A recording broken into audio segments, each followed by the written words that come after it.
Sri Lankan Kiwis fear for their families as protests rage on. Millions across the country are calling for a change in government, accusing the family in charge of corruption and mismanagement of the economy. And there are also calls for New Zealand's Foreign Minister to condemn the Sri Lankan government. Kethiki Masalamani reports. Sri Lankans crying out for change, telling their president Gotabaya Rajapaksa to pack his bags, step aside and go home. There's no income. There are no tourists coming in. It's a cataclysmic failure of government. They're frustrated in how the government handled funds or mismanaged funds. Vinusha Paul Raj is one of millions who lined the streets of towns across the island. She says the cost of food is doubling every few weeks. Now you find people paying up to 100 rupees for a standard loaf of bread, which, I mean, a lot of Sri Lankans never imagined would happen in their lifetime. People are fainting and 4 people have died in queues for food and fuel amid shortages. There are power cuts of up to 15 hours a day, and today unions declared a medical emergency.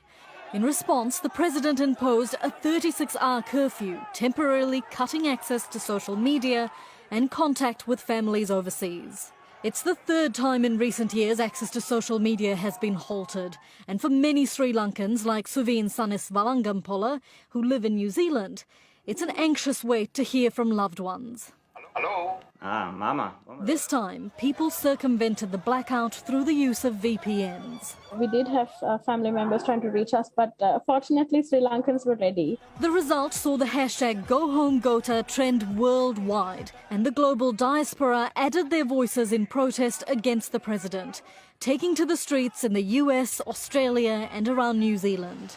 If it was intended to quell and contain and control dissent, it failed spectacularly. Dr. Sanjana Hattatua says social media posts across all platforms in Sri Lanka are going viral at a rate never seen before.